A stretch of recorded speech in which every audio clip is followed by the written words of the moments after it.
Hello there, my name's Phil Williams and I would like to welcome you to Audio Angling, the podcast site of fishingfilmsandfacts.co.uk. Following a chance meeting with broadcaster Martin James while filming a Tenkara fly fishing video with Mike Roden on the River Ribble midsummer of 2012, I was subsequently invited to the Radio Lancashire studio early one Sunday morning to record 2 instalments of Martin's popular series At the Water's Edge. Obviously, I went in mentally prepared, but also with a script of bullet point reminders, as like Martin a couple of weeks later when I interviewed him for Audio Angling, I'm not used to being on the receiving end of things. Actually, when the whole thing got going and I was up and away, the written prompts were unnecessary. But what it did demonstrate to me was the need to be a little bit more sympathetic towards other people I interview, and also the speed at which I myself talk when nervous or under pressure, which, never having been in that position before, I was blissfully unaware of. But never mind, here we go. At the Water's Edge with Martin James on BBC Radio Lancashire. Hello anglers, and a very warm welcome. My guest this week is the return of Phill Williams from Claytonley Woods. Phil's really an avid sea angler these days, but in the past he's fished for lots of species of fish. He made a search for all the salmonids back in the 70s. He wrote a book in 1980s on small boat fishing. At the time, it was a revelation. It was an eye-opener. It was the first time that I can remember a book had been written specially for the small boat or dinghy angler. And when we look at the Fylde coast and Morecambe Bay or North Wales coast, there's lots of small boat anglers go afloat. And I reckon a lot of this was down to the book that Phill wrote alongside companion Brian Douglas. They co-authored this book. Phill, welcome back this evening to another At the Water's Edge programme. Nice to be here again. Why did you write a book on small boat fishing at sea? It was 1984 actually, and I dug it out the other day, and as you say, it was a revelation, but a revelation in the sense that I can't believe how antiquated it looked, how far things had come since that time. But at that time, as I said last week, the anglers were going out in little tiny boats, little seagulls on the back. Nobody really knew what was out there. Safety gear virtually didn't exist. There was no radios, there was no electronics, there was no nothing. Most people didn't carry life jackets or flares. So there was no knowledge really on the seamanship side of it. People just thought you went out and you fished, but the seamanship side of it really came into it as well, because obviously to catch fish, you've got to bring them back, and to bring them back, you've got to survive. So you need to be competent at handling boats and your seamanship and understanding tides, weather, all that type of thing. And there was no internet then either, so there was no source of information apart from delving into libraries or just learning on the hoof, which was really quite a dangerous way of doing it. So we gathered all our pooled information. Myself and Brian wrote the book, but we gathered a lot of information off a lot of other people and from personal experiences, both good and bad, because I've had some very bad experiences out there as well as the good ones. People tend to not think about that, they only see the fish. We gathered it all together. We tried to put something together which might hopefully help other up-and-coming dinghy fishermen get at least a handle on how to approach the subject, and particularly the seamanship side of it. Most of this fishing, I believe, took place on the Fylde coast. Most of the learning took place on the Fylde coast. Yeah, it did actually. The Phill coast and around Walney Island, but the Phill coast in particular. And the boats, as I say, were very, very small, so you couldn't stray very far. If we went over to a place called Shell Wharf, which is about 4 miles off, which people just bypass at the moment, it was an expedition if you went out that far on a day. I can't envisage doing it on a little Seagull engine.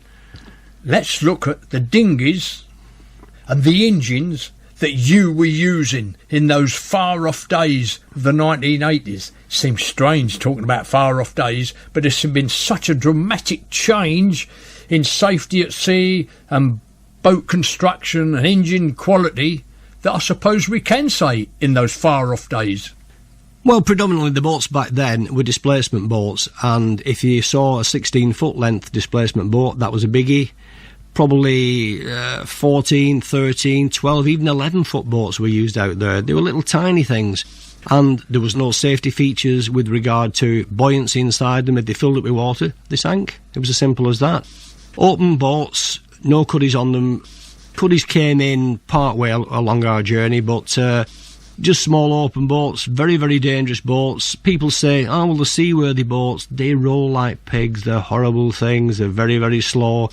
The speed is governed by their actual length and the size of the engine on the back. Even if you increase the size of the engine, the boats won't go any faster than what they're designed to go, which is usually about 4 to 6 knots. Just break in there.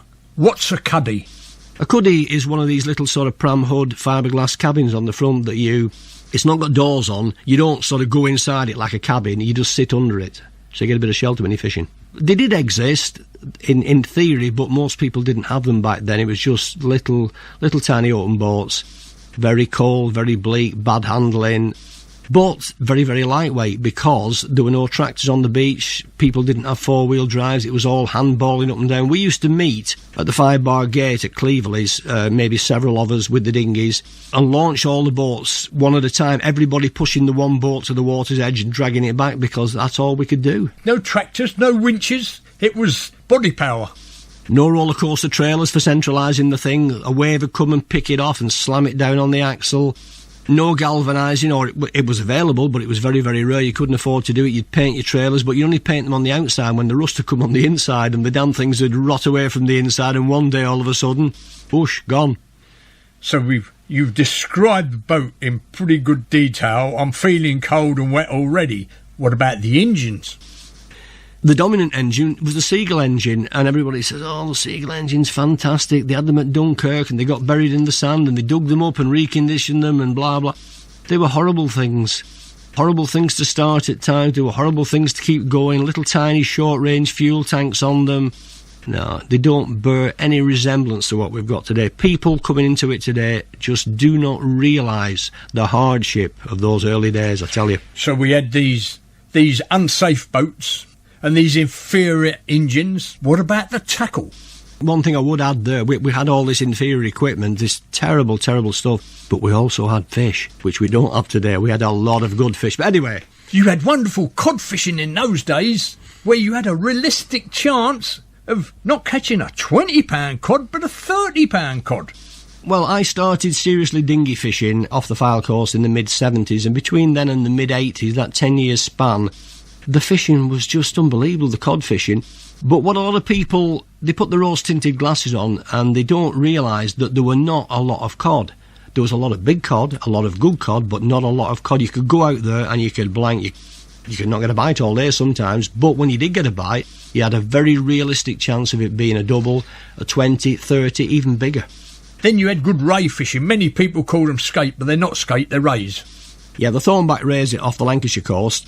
Not so much Cleverley's off the Phill coast itself. It was more into Morecambe Bay, particularly on the edges, on the rougher ground, on the edges of Morecambe Bay. And you can only fish that realistically on the smaller tides because it runs like hell in Morecambe Bay. The charter boats used to tap into that. In fact, I fished a competition. I couldn't tell you what year it was. It'd be sometime in the 80s aboard Keith Philbin's Happy Hooker. And it was the lifeboat competition when all the charter boats from Fleetwood went out. And we went to one mark somewhere down towards Loon Deep. We did nothing for an hour and a half, whatever. Motored up to this other spot, dropped in. So we'd only got a partial day fishing. And we broke the port record for thornback rays with 97 that day. And 2 other boats broke it the same day as well. That's how prolific the ray fishing was. But then it nosedived to the point where you could hardly find any rays at all. Now, a lot of people put that down to the pressure put on the spur dog fishery with the long lines because the rays were coming up as bycatch. They went into decline. Skates, rays, these kind of fish which only produce a few very well-formed young can only recover very, very slowly from a hard hit like that, and they went into real decline.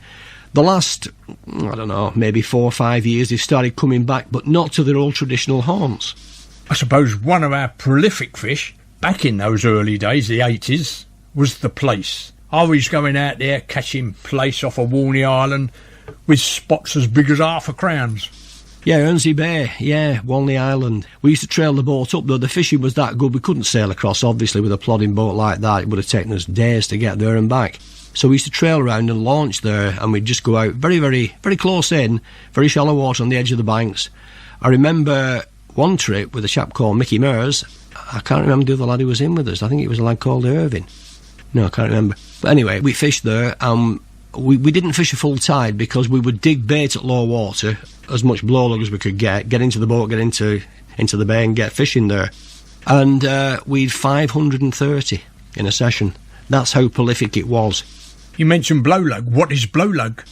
Right, well, there was a time in the mid-1980s when I was going to do a different PhD project, and the PhD project I wanted to do was try and prove something that anglers had said all along, that blowlug and blacklug were two separate species. The scientists were saying, no, it's just a bigger version of the same thing. Blowlug are the small worms that you find in the middle shore and the upper shore that live in a U-shaped burrow. There's like a coil of rope at one end, an indentation at the other, and they live in this burrow, and you can dig them with a fork by going across. Blacklug live in vertical holes right down on the lower shore. I was getting geared up to do this as a PhD project at Liverpool Uni, and we found out that somebody else had already started the same project down at Swansea, I think it was. They were about 6 or 8 months into the project. They obviously saw it through using DNA analysis, and they actually established that blowlug and blacklug are two different species. So that would have been another interesting one for the Phill course, but alas, it never came off. Do we get blacklug on the Phill coast? You get a lot of blacklug on the Phill coast, not only on the Phill coast, on the Southport beaches, you get them up on the north side of Morecambe, you get them around Fleetwood.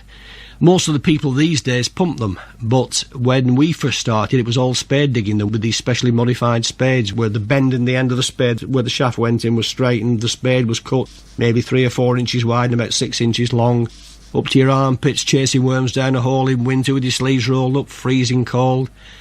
The good old days. And they can move. You're not kidding, they can move, yeah. Back to the tackle in those days. Very primitive, exactly the same as the boats and the equipment. Everything by today's standards looks just so antiquated, so primitive. I think the main thing to say about it was that it was overgunned, and obviously the quality of lines wasn't the same, the variation of lines, reels weren't as reliable and as robust. But one thing that does come through, if you look at the traces today, the terminal tackles have changed very, very little. People way back then had got it well and truly sussed. And the one thing that shines through out of all the fishing lessons I've learned, all the things I've seen, the things I've tried, simplicity is the best approach to catching fish. No complicated rigs, loads of bling on them, beads, spinners, booms, this, that and the other. Simplicity, the flowing trace, the more simple rig you can get, the wire pattern Oster, which again looks very, very antiquated. These are the things which will catch fish now. They caught fish then. And the older people had got it well sussed at that stage, and trace design has carried on through. This is Martin James in conversation with Phill Williams, author, writer and sea angler. We're discussing sea angling off the Phill coast. In those days, we had a large fleet of charter fishing boats working out of Fleetwood. They've gone. We did. Fleetwood, like many ports, had got its good and bad points. I mean, Andy Bradbury fishes on Blue Mink there today, but he's the only charter boat left there at the moment. When I first started the charter fishing, especially with Keith Philbin, who was a personal friend, I used to go on holiday with him anyway before he had the charter boat. He had Happy Hooker.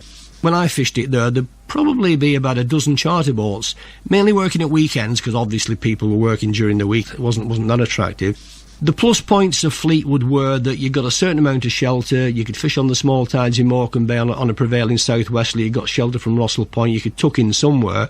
The bad points were that on a big tide, with it running as hard as it did in the bay, you couldn't get around to Russell, so it was a bit more difficult to fish.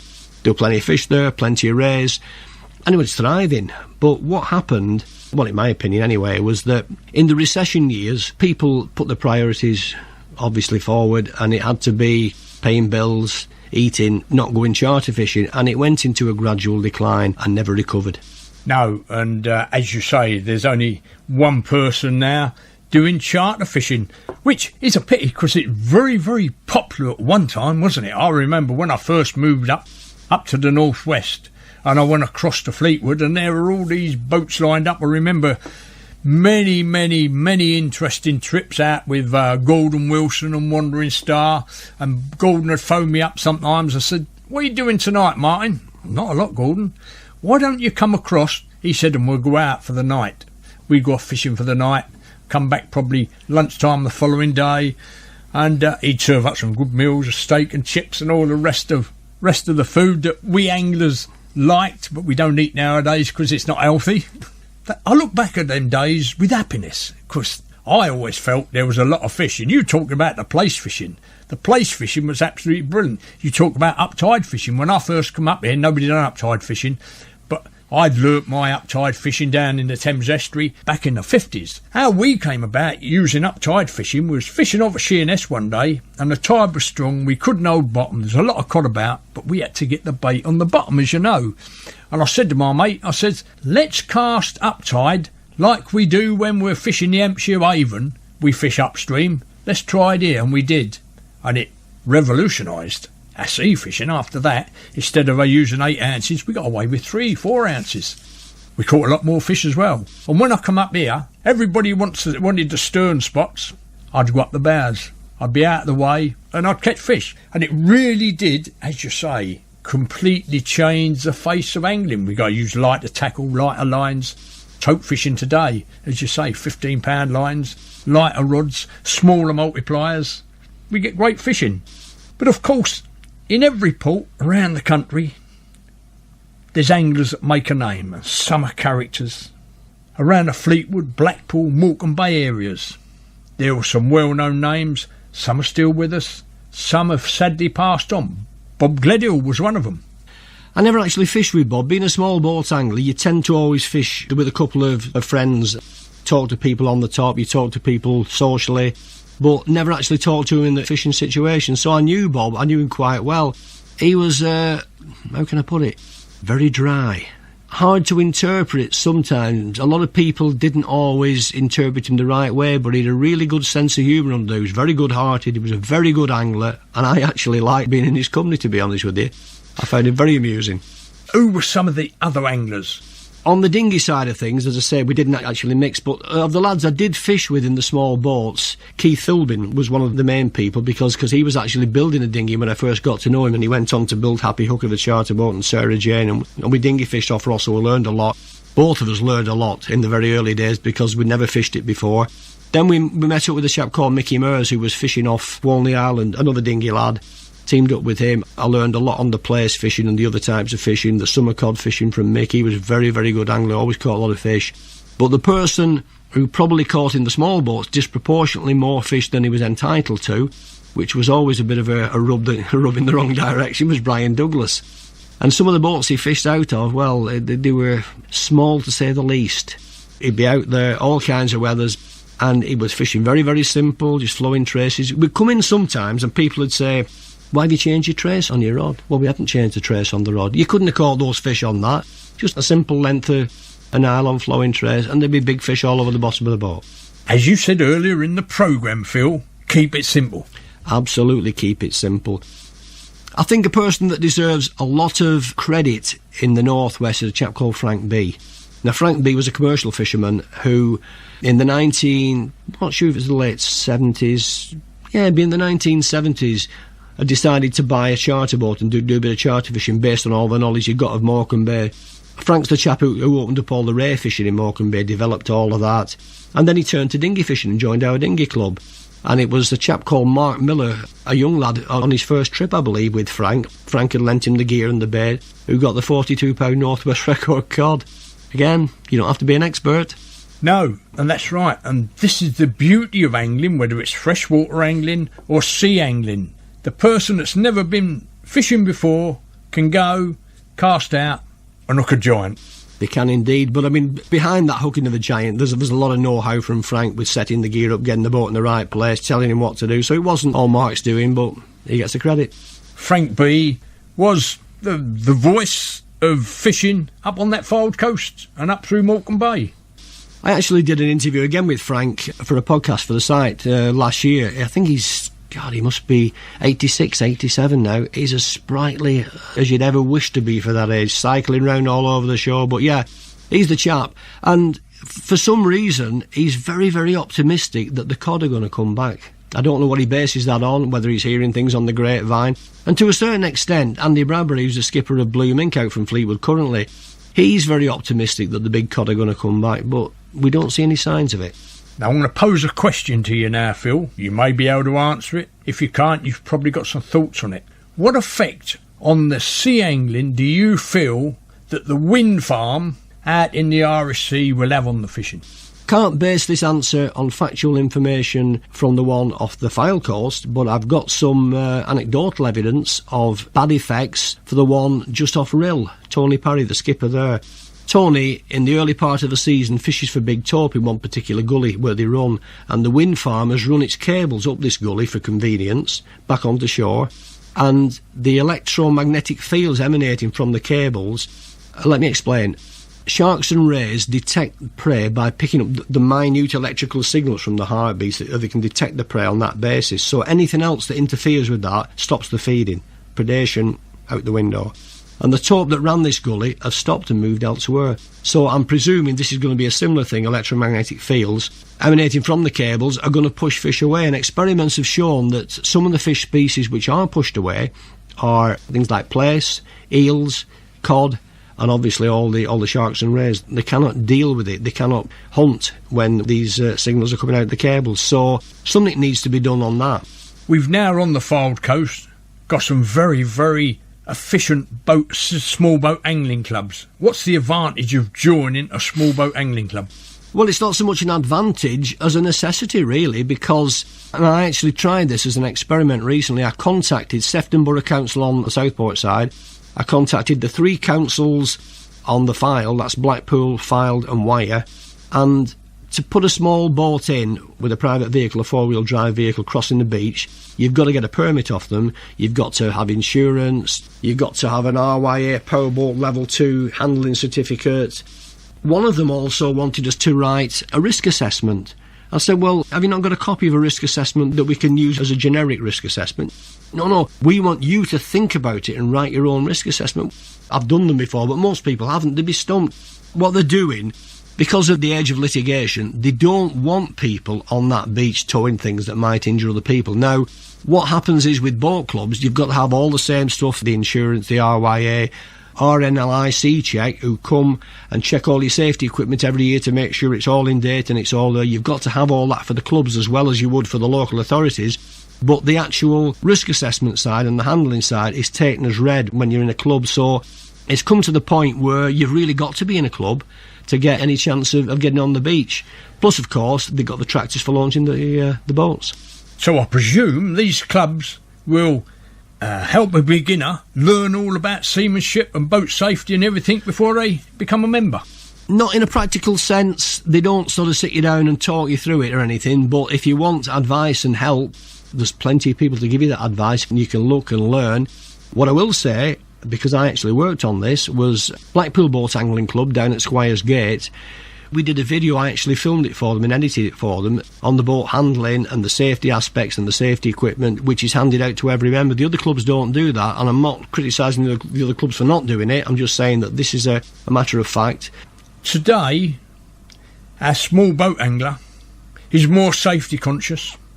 He's got VHF radio, he's got buoyancy suits as well as life jackets. He wears his life jacket. He's got modern equipment and he listens to the weather forecast. It becomes a way of life.